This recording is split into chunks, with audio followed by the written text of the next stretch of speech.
All right. Don't forget to speak up so that we hear you clearly.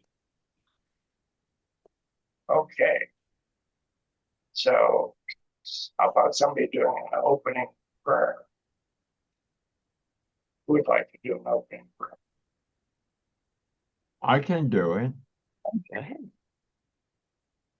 Mother, Father God, we come before you today and with expectant hearts that Charlie is going to imbibe us with the wisdom of Arnold Michael's words. And he had a first-hand account, and so he can give us a detailed explanation and hopefully a better understanding. And we pray for all those who are in need of help and who are feeling desperate.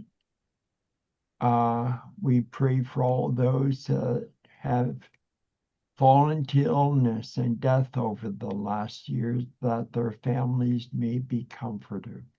And we look forward to how you're going to bless us today. And so it is. Thank you very much, Kevin. Okay, the topic, the silent discipline of the light. Uh, you know, the email you put out, Nikki, that had a poem on it, I think so aptly sets the theme of what we're going to talk about. Where did you find that poem?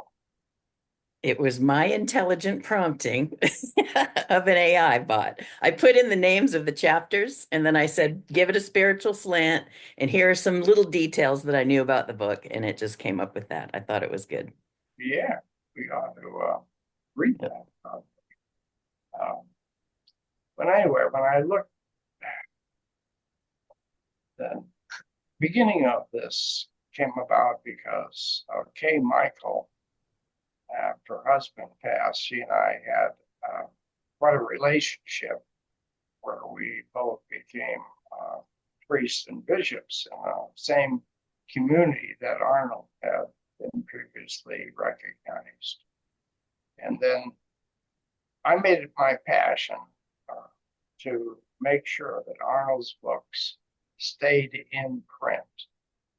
And so I established a publishing company to do that.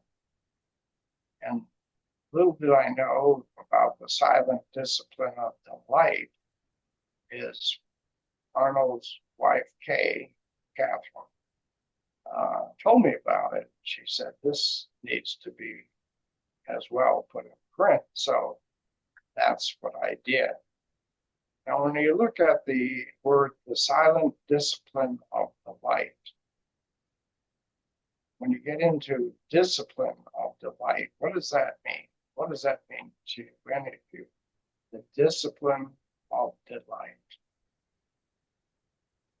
Reminding us to stay in our joy. Yeah, and that's a good point.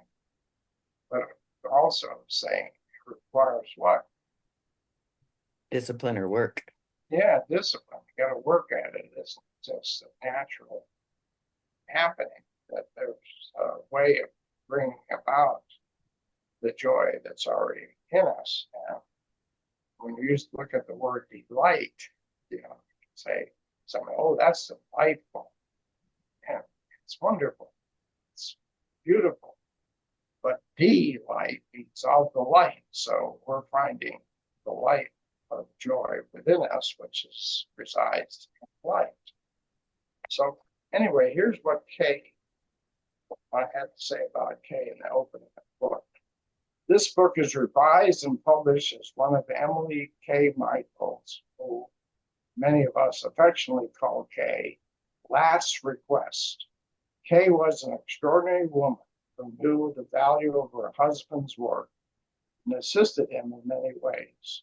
She was a writer, teacher, and minister. Her motherhood reached out to those in prison. She nursed Arnold's former wife in their home. Her encouragement, her example, her support were felt by many, and certainly by me. She looked beyond my faults and frailties and handed me the foundation and works of Dr. Mike to be shared with others. Kay, my beloved sister, is indeed my delight to dedicate this revised edition to her memory. And what Kay has to say is this: we must look at other individuals as souls, and that's in bold caps, souls, and not being with faults and frailties. Each soul is striving to grow and learn, whether he or she does consciously or deliberately or subconsciously and unknowingly. Learning this really changed my attitude in so many ways, especially in human relationships. So that alone is pretty much the key to the book. I belong to a book club, and we're reading a book about a lady who is a kingmaker, and her lifestyle is just one that it upsets me. I mean, it's just the way it was for her. But it was all about during the Second World War. Before the Second World War, she was beautiful, uh, fair skinned, red haired, like an Irish person that every male on the planet was attracted to. So she slept with all the heads of states. Didn't matter who they were, they all pursued her. And she uh, had privileged information politically. And so people would turn to her for advice. So she ended up marrying Winston Churchill's son, who was a horrible son. He neglected, he was a drunkard, he beat her, he wasted all his, and he didn't make any positive contributions. Uh, so that's the backdrop of it. And then she goes on to use her beauty and her skills at honing in on political things uh, to attract the heads of states. So in those days, Ed Murrow was one of the biggest newscasters and well known. And she slept with him, she slept with Eisenhower, she slept with Kennedy, she slept with all the powerful, important people of her time. And she used their skills sets. So the lifestyle of rich and famous people is so far out from where I live that it's hard for me to understand or morally accept some of the things they do. So that's the dilemma that I have reading this book. And it's the dilemma that most of us have in life, is what Kay was saying. If you criticize others, it's going to come home to roost in your own psyche, your own belief, and your own feeling nature. And the cause and effect of that shows up not in a joyful way. So that being said, I'd like somebody maybe to read portions of the book. Do you have each of you have the book handy? I have it. I wasn't able to find it. You I don't couldn't have read? Okay.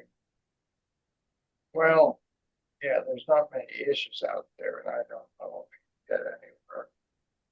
I found it on Amazon. Yeah. So, Nikki, why don't you kind of read the introduction? So we can The introduction to yourself or the prologue or the introduction to yourself. okay. All right. What is the cry that has resounded from the hopeless heart down through the ages? It is, how can I reach God? What is God? What else could God be except life? Your life, my life, everyone's life. The only presence and the only power individualized in us as our presence and our power. Therefore, since we are all alive, we have already reached God because we are already one with the life that it is. They are. I'm going to change some of these words. It's a loaded paragraph. There's a story of small group people in a boat who sighting a steamer sent out a call for help saying, "We are dying of thirst." The reply was, "Let down your buckets. You are in the mouth of the great Amazon." This illustrates the value of the message of science of mind, of metaphysics, or what we call new thought. And that message is, we are already one with that which we seek. In our approach to what is termed new thought, if we do not completely understand, we will believe that our personal God is being taken away from us. But when we do understand, our hearts will sing with the wonderful way Creator is personal to us. So personal that when we think, we are using his faculty of thought. So personal that when we feel, we're using their faculty of feeling. So personal that their power automatically responds to our power, to every thought we think and every feeling we feel. Could Creator be more personal than this to share with us the glorious privilege of being a person with our own thoughts, our own feelings, our own power, which responds to create our own world? Just as the people in the mouth of the Amazon, we do not realize that we are already immersed in the waters of life. Therefore, the answer to the cry, "How can I reach Creator?" is in the cry. The fact that we can cry is proof that we are one with God because God is the life that we have. Use it in order to cry. That's That's confusing. uh, what's confusing about it. The fact that we can cry is proof that we are one with God because God is the life we have to use in order to cry. Okay. Yeah. So, yeah, so different kind of tears, right? Yeah. Yeah. Tears of self-pity or tears of cleansing, tears of release, sorrow, whatever. Um, I think in the silent discipline of the light is probably the biggest challenge is when you sit down and have lunch with somebody and that we end up talking about somebody else. It could be President Trump, it could be anybody. And what we're doing is gossiping, really. We're saying we don't like this person, that, blah, blah, blah, blah, blah, blah, blah, blah. And so even biblically, it says, spreading gossip is a problem. And it's not spreading love, it's spreading condemnation. And I'm certainly guilty of that. So the first discipline that for me then would be to acknowledge when I'm doing that, or even when I'm out with friends, and that's all they want to do is chastise somebody out there that they don't like. And it's hard for me. The temptation is to join and participate in the condemnation, or condemn the person that is condemning others. So that's where the first step of discipline would come in, is to have the insight of the knowledge that we are setting ourselves up for unhappiness. Um, so, which creates the question that, the world of us would say, well, you close your eyes to all these other things. You just, what do you call those people that never see anything wrong? Um, Not a nice name usually. I forgot the word that we use for people that don't seem to see the realities of life. Um, what's that word? I wish I could remember it, but it'll come to me. So the biggest part of the dilemma, the first part is silent discipline of the light, is having the power of observation and seeing what that does for us. Does it bring about joy when we're condemning others? I had trouble with that with my brother for so many years. I had righteous indignation. And it wasn't until later in life that I finally had like an awakening. And I couldn't believe that all the tension that I was carrying with that, until it released. When it released, it was like light expanding and flowing all over the place. And I broke out in tears. I knew I needed to see my brother. So that alone showed me the power of letting go of condemnation. Is tremendous. And I don't think many of us have had that experience or come into that realization of the power of condemnation just stifling. And so Yeah, we once, actually had those conversations before this service today. We talked about politics as well as other fallen leaders who have done some things that are very controversial. And I see people who are in their passion about their opinion. I guess what I'm translating and what you're saying, Charlie, is that if we only took the time to observe and unassign the emotion behind it to see that we're all part of it, we're all connected to the good and the bad, the shadow and the light, etc. And I'm wondering if that's a form of stepping into another sense about such things. And let's just use politics. yeah, that's an interesting observation, Nikki, for sure. Um, I wonder if we have to stop judging people and start judging, evaluating behavior. Like you can talk about moral failings of a family and this person did this and this. But unless it's when you identify it to an individual that it becomes gossip. Instead of saying my sister Sally did this, and this, you you to me you can talk about the moral failings of a situation and not of a person. And I think that's where we have to think twice before we start having Christian concern and gossip, where it becomes a gossip and not a uh, moral evaluation. Does that make sense? yeah, so It does. And I'm wondering if you take it to even a broader conversation, and we're having these difficulties right now, is with climate change. You know, there's a political side that says that's baloney, it's not happening. And there's the other side that's being funded and greenwashing things. And there's questions all the way around it. And I wonder if that's not making the collective wrong by not identifying any one player. Is that the same conversation? regarding the subject, I had a close friend, Gene Stone, who was an advocate for getting rid of the nuclear waste on our beaches. They dump it, and they're eventually going to create major problems. So it's a temporary solution. That's bad.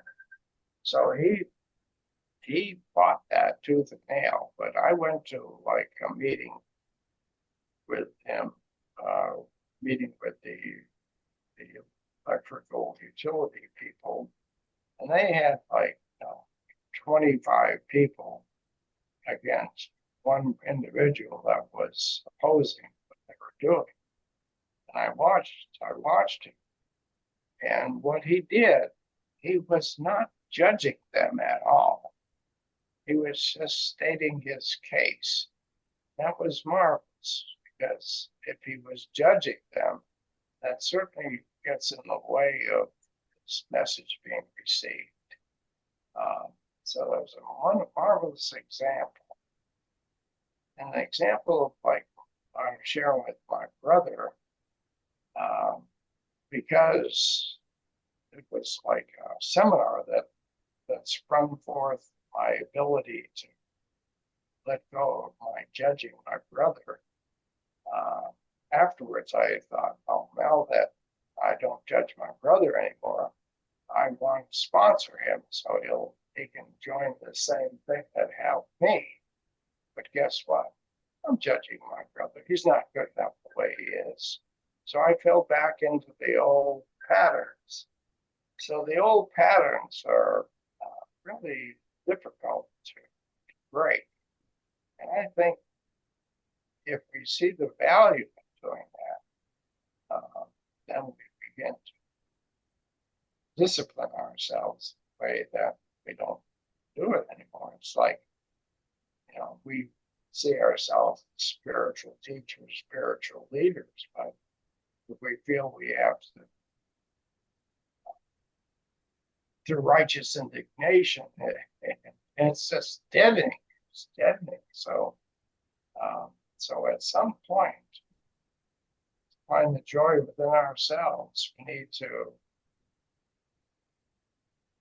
let go of the world events that we dislike or distasteful, and quit condemning them or condemning people that cause them. And I'm not in a place where I would feel good about not condemning the situation, the act. I can condemn the act, but not the actor. By that I mean, like, Hitler is the actor, and I certainly condemn what he was doing from my point of view, the struggle for worldly power. But if I condemned his on a soul level, I'm in trouble. I'm in trouble, because the same power that resides in him resides in me. And he's choosing to use that power. His choice is one that I would make. But in metaphysics, we often come up with a point of view that never condemn the actor itself, but the action is worthy of condemnation. It will never change anything. And I think if you're an ecologist and you're really trying to get people to look at a scientific point of view that are unwilling to, yeah, you have the right to do that. Use the power to do that.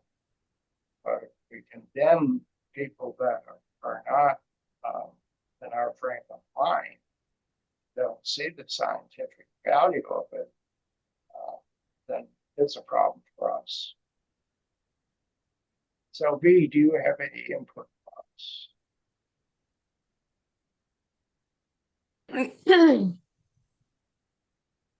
I don't know. I was actually looking for the book on Powell's to see if I could find it. Okay. All right. Yeah. Oh, it's worthy of really obtaining.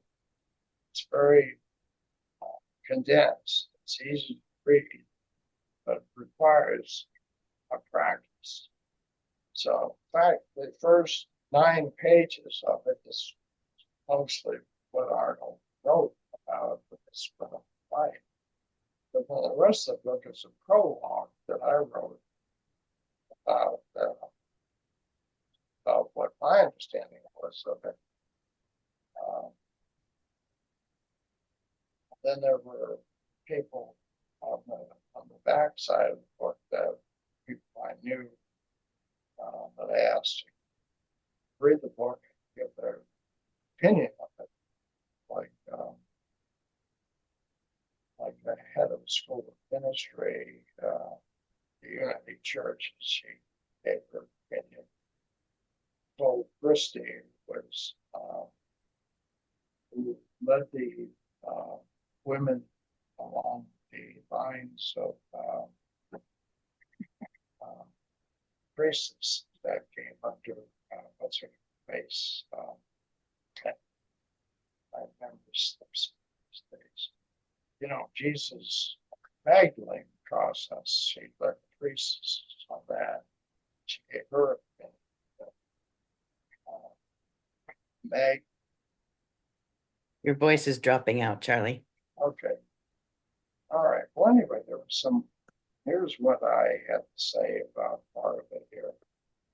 Dr. Mike, in the context and content of writing on the discipline of the light, gives us the tools to move from discontent to contentment, even in the face of any challenge or difficulty. In truth, we all have the tools to bring joy into every moment of now. What tools we use and discipline we employ determines the outcome. Okay, so good example of that is in my wife's passing. I was able to totally accept that. You know, some people would be grief-stricken, right? They'd be. So when I get up to talk about my wife to the congregation of 100 people every year, I was at ease. Didn't bother me at all. It was natural for me. So any grieving I did was seeing her in the last few years as she diminished her ability to do things. That was my grieving process. But she was very powerful, very active woman in her life. And so then other people, my son, granddaughter, some business associates would get up and they had to have notes. They were shaking. They were nervous. They weren't expressing joy. They were expressing their opinion. So I guess in that case, that's a good example that the discipline of the light does work, but does require a discipline. It requires paying attention. It requires giving up discontentment for contentment. How many people do you know out there that always got to say, I'm unhappy with this, I'm unhappy with that, that makes me so blah, blah, blah, blah, blah, blah, blah. And how's their life turning out? You know? So, bottom line for me is I would rather use power that I have to find delight, find light within me, and do my share of that and let everything else fall into place. And God, please help me not to condemn people, but only situations that I dislike. All right, that's pretty much the story of discipline light. Now, Emmett Fox was one of my mentors that helped me find this when I was having trouble with my marital relationship, and I read a book by him. Emmett Fox, who I have labeled the grandfather of spiritual psychology, said, the lingering half beliefs in mind over matter will half give way to the knowledge and power of spiritual thought control. Whether we place our attention in the thought we empower with our minds and feelings does make a difference. The master teacher Jesus is often misunderstood by we in the Christian community, who often think of him as the exception or the only child of God, neither of which is true. Jesus is the master spiritual psychologist who gave us the keys to good health, right human relationship, prosperity, and creative fulfillment. In essence, he spoke of and demonstrated the importance of where we place our attention. He gave us a universal God that is love itself, not a God of retribution that is based on fear, supplication, or appeasement. Ego without love creates disease, disorder, and dissension. And that says it all for me. Yeah. Yeah, I have a question, okay. Charlie. So the premise is that we're, just to focus on what we find delight in, or, focus on the positive things. And you say, like, other things will just work themselves out.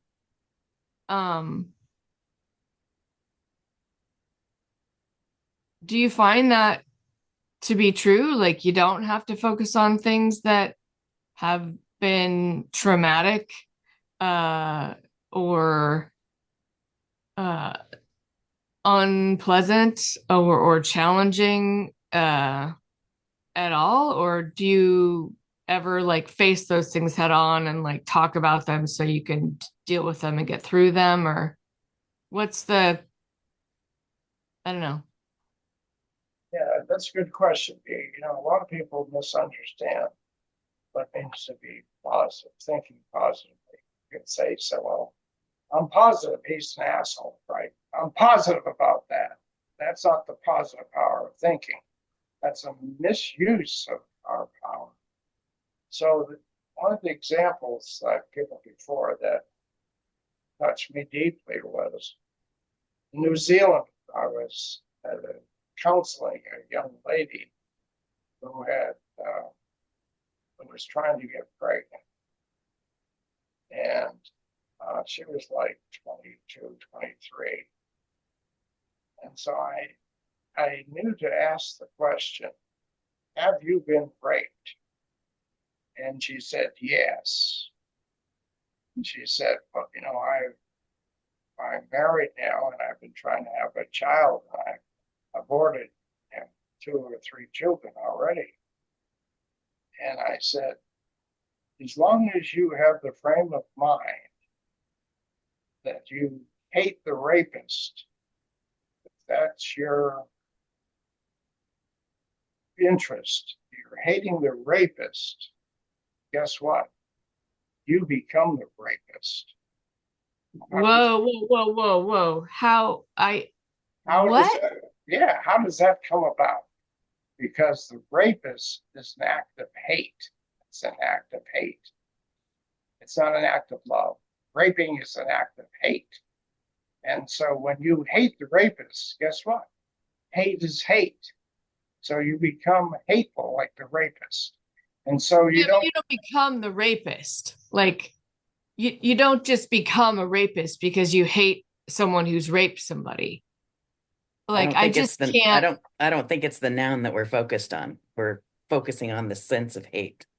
You become hate, and therefore you are the same in that frame of mind as a Autistic rapist or person somebody. here, words matter. So, Okay. like, when someone says to me, when you hate the rapist, you become the raped, that doesn't compute for me. That is victim blaming. And I'm just not ever gonna like feel okay hearing that and not challenging that. And I'm not someone who can just say, oh, let's just focus on the feeling of what we're saying here today. Because words matter. And someone's gonna watch this later and like hear, if you hate the rapist, you become the rapist. And what is that going to do to them if no one challenges that in the moment? Yeah, that's a very good point, B. Thank you. I haven't, and thank you, Nick. You attempted to clarify it. What we're saying is that hate's hate. We don't condone raping at all. Never will. But hate is hate, and hate creates discontent. And discontent, when your womb is full of hate and not full of love, you're not providing a place for a healthy child to come into the world. That's what I'm saying. If I hope that clarifies it, because your womb, if it's full of hate, not love, is going to lead the possibility. Everything has cause and effect. And if you want to have a healthy child, it's best to have a healthy contentment and joy in your life. That doesn't mean, God knows, I don't approve at all of violence of any kind, or hateful act of certainly raping. That would be horrible. But I do understand the power of hate is generated in the rapist. And when that same hate is used by the recipient of the woman that was raped, and she turns to hating that individual. So the whole point is here that, sure, she can hate the incident, but if she hates the person that's raping her, she's hating an aspect of herself, because her God self is everywhere. It's in the rapist, it's in herself. So it comes back to haunt her. So the whole point here in our study is to learn contentment. And how do we do that? I guess I'm just really bad at it because I'm still stuck on if you hate the rapist, you hate part of yourself because God is in everyone. And I feel like when we talk about grief, we talk about stages of grief, and like anger can be one of those. And it's like just something to work through. And like, I'm just having a real hard time with this languaging of. Well, thank you. I appreciate you bringing it up, because the thing you're working through when you're expressing your anger is to find what? What are you looking for? Work through your anger. What is your goal? Contentment. Well, I just think it's like a part of like, what comes up for people. And I agree if we're talking about it's something to work through and it's something to like figure out why it's there and like, how to move through it and past it, that I can agree with. So moving through it and past it, the goal is to get what? To get peace. To find happiness, right? Mm-hmm. Yes. Yeah. So we're talking about contentment, talking about what's required to find contentment. It's already within ourselves. And what gets the attraction to contentment would be hate. Hate is you could put it another way, you could say hate is an incomplete statement or a process of love. It's an incompletion. And explain more of that. That's an interesting concept that I like to hear about, and I'd love to hear more about that concept. Yeah. So when we hate somebody or we dislike somebody, as we've said previously, we can dislike the action, but not the actor. Because once we key onto the actor, it's like throwing darts at ourselves. Our God self is everywhere. And so, metaphysically, for ages, spiritual teachers have known that we can't condemn the actor, we can condemn the action.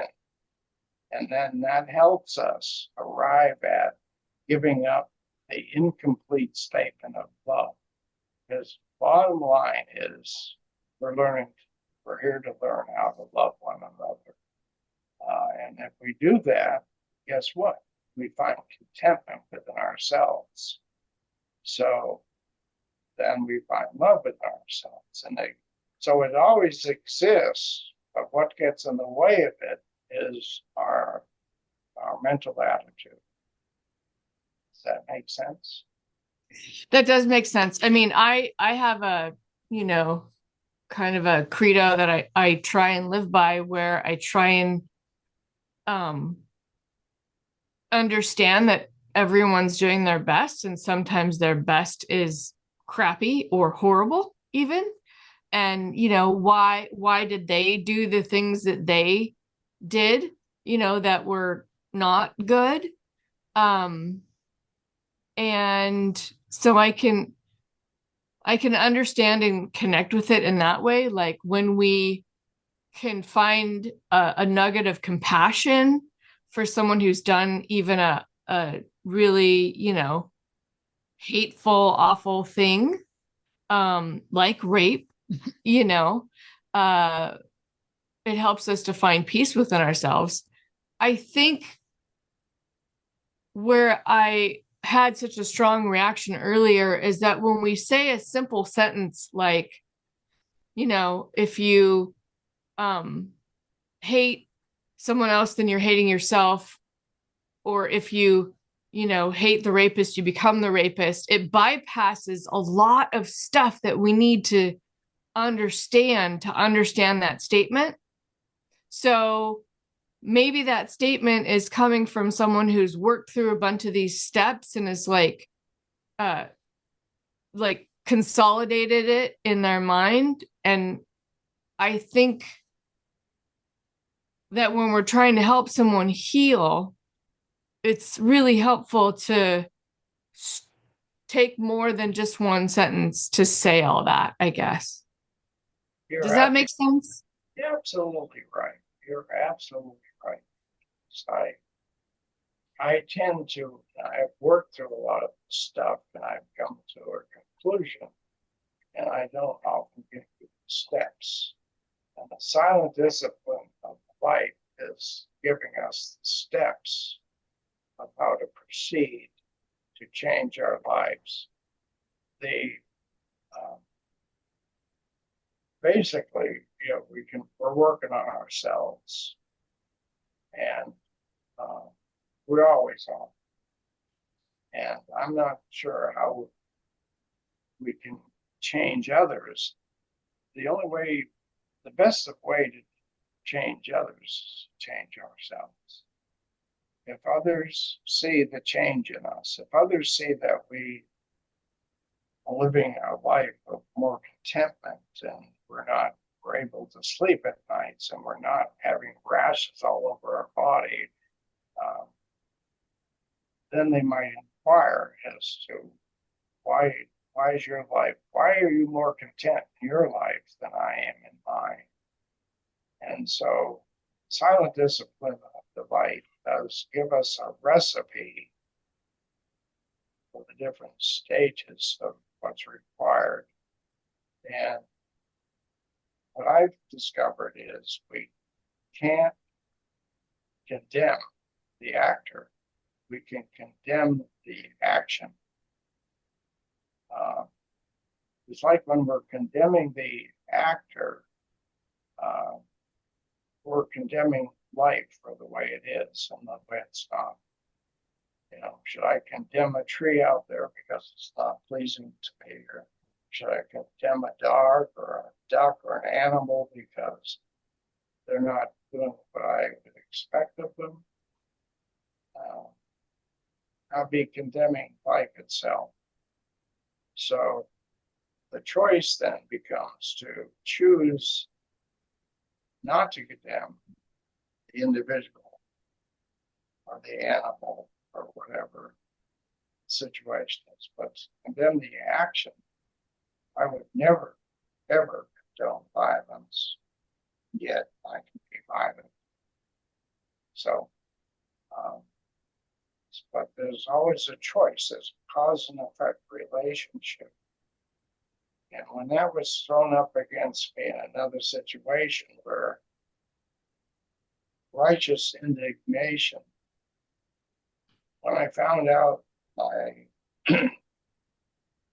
sister's children were badly beaten strung up, and when they were naked in their garage by their father, he did a lot of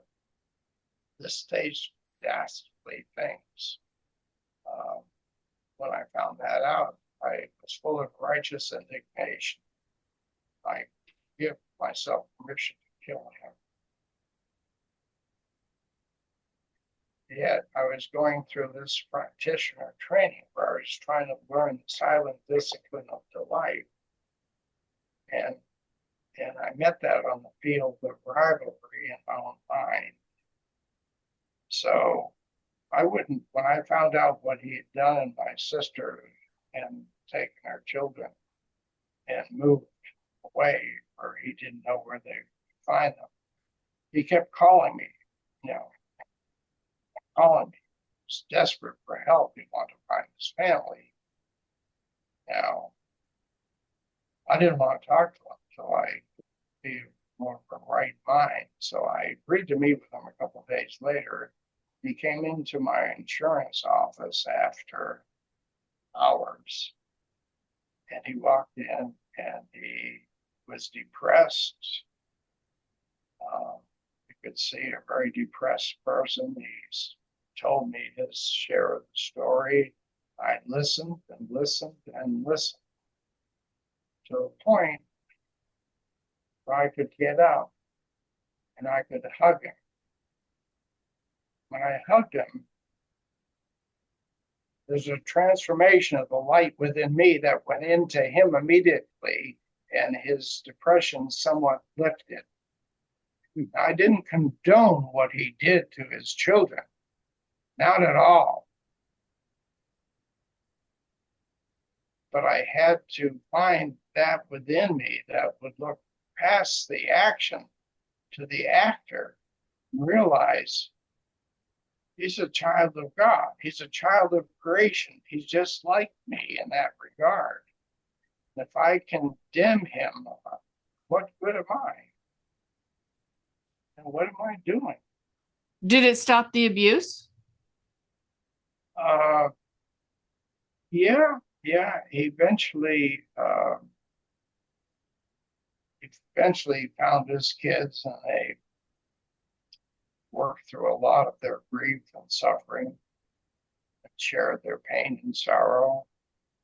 And then he found a charismatic group of Christians that seemed to help him.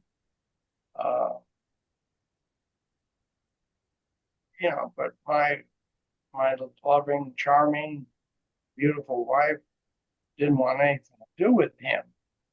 And I could understand where she's coming from.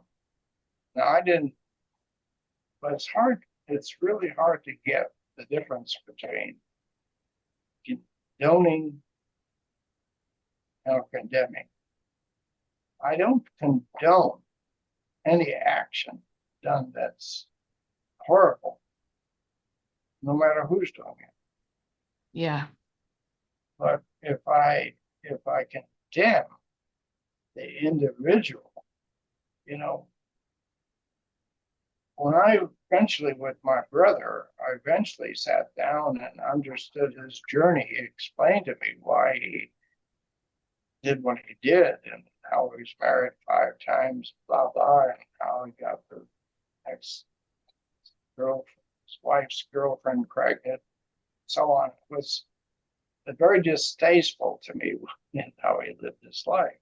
But when we sat down and chatted, I understood, and I could get into his moccasins. I could understand why he responded the way he responded.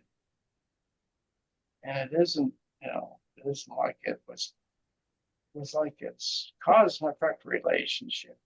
We drag from the past into our present situations, our journey. And so our journey is about, to me, it's about enlightenment. You could say that's the Buddhist way, the enlightened way. You could say the Christian's way is the same thing. The word Christ means enlightenment. Find the light. That's what we're talking about, the silent discipline of the light. And so, to me, the only way to find that, as far as discipline of knowing, understanding, that condemnation of any individual, person, place, or thing is foolish. But You know what that sounds like, Charlie? There's this saying that people use these days, calling out versus calling in. And when you talk about condemnation versus what's the other word that you used? My mind is blanking on the word. Condemn.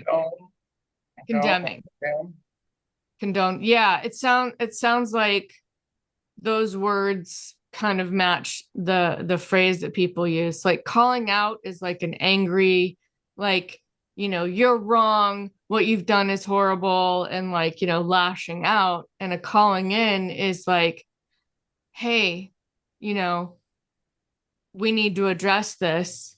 This isn't okay, whatever it is that we're talking about that isn't okay that happened. And using compassion to help the person, see how the behavior that happened needs to shift.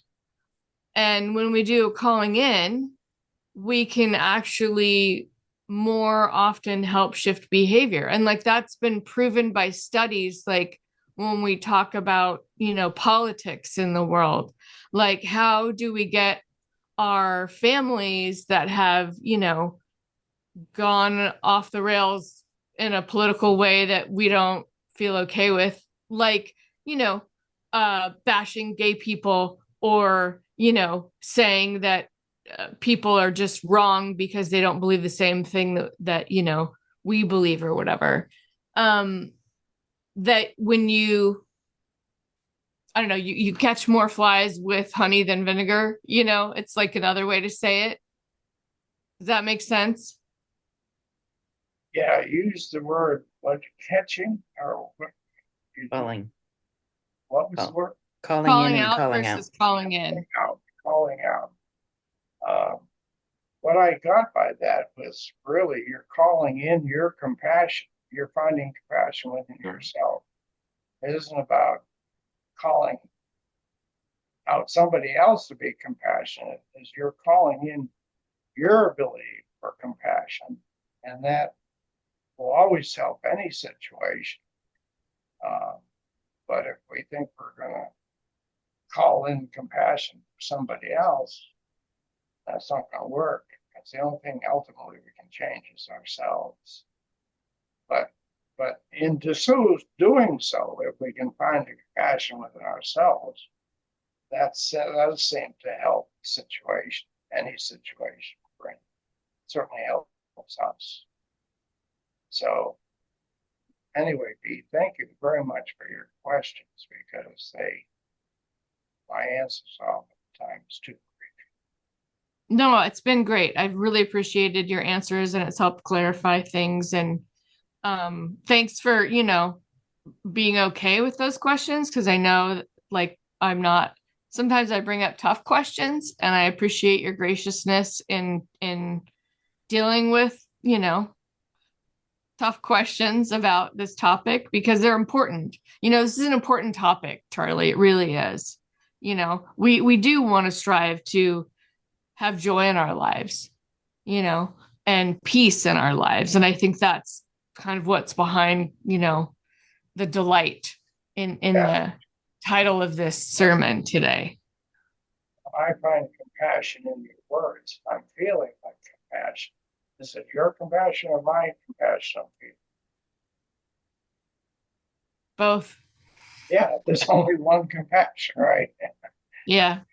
So hopefully we find it within ourselves, and that's the goal of the silent to split up the light.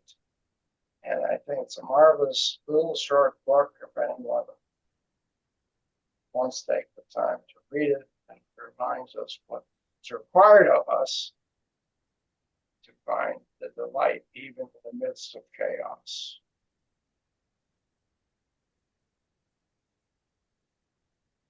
Thanks for the message, Charlie. You're welcome. I'm sorry to have taken up so much time. I would love to hear other people's thoughts on all of this too. I know we only have a few minutes left, but I think it's important to have pushed through that, because we have often come up with emotional responses to words we hear. and we haven't been able to push through them in every conversation. So I appreciate that we went the full circle. Thanks, Nikki. Yeah.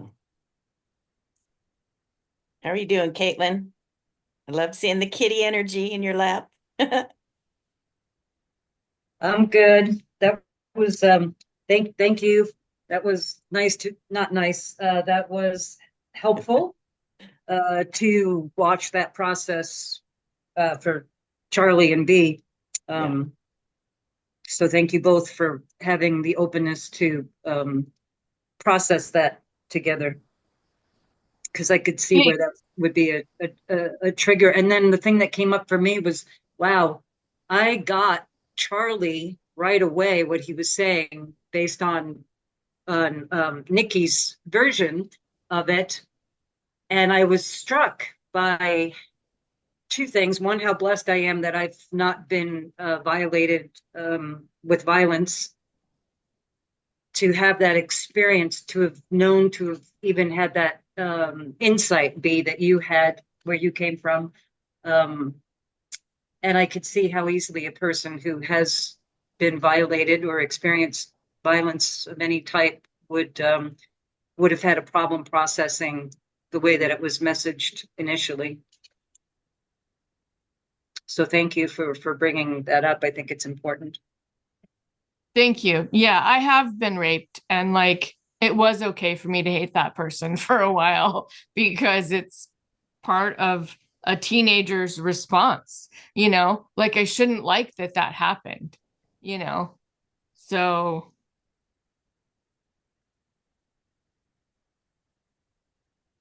It sounds like you worked through it. I think part of the message is uh, that we should not let any event affect us to the point that all we do is want to seek revenge. Because yes. when you seek revenge, the expression is you dig two graves, one for them, one for you. Because revenge is going to uh, kill you both, basically. And the silence and delay is helping us. We work, B, you're right. You work through the revenge by hating them until you're healthy enough to come out of that hatred. But when it gets what we need to do, or what we hopefully can do, is work through the hatred to the point that we no longer want revenge. And like Charlie said, we then can reach out and deal with that person on a more humane level and not a revenge level. And then that softens our hearts and hopefully makes us more productive. Thank you, Kevin. Let's end on some humor. Like to end on humor. So if I was B's son, what would that make me? Son of a V. Did you guys practice that one? No. All right. You guys are funny. What are we going to do next week, Hank? We had talked about doing the other legacy interview, but I haven't heard back from Sally B or anyone else that might want to be interviewed. We're almost at the end of the active participants. I was thinking yesterday, I was listening to an interview. What if we expanded it and brought in other faith leaders? Like I did with Fern. Yeah, and get there and do more or less do a legacy interview with them, a spiritual interview. Yeah. I like that. I think calling it a legacy interview is a little bit different because legacy is like, their history with us. Like what do we mean by legacy interview if we're talking about someone from another faith-based situation? Like I don't know, like maybe it's a different type of interview. Like how is legacy Well, it fit could with still be their legacy. The A, the a thing that came spiritual up this legacy. morning. Yeah, spiritual legacy? yeah, Okay. that works. Yeah. Yeah, let's call it that, like spiritual legacy interview. Yeah. Because what came Yeah, up today, this could be helpful to our ministry as well by doing this with other faith-based leaders, is in a search for Kevin, which could be any other faith-based leader. They could do a search for themselves with AI, and our interview comes up for them. And so that's a way to get people more noticing us and a way for us to grow in an organic way.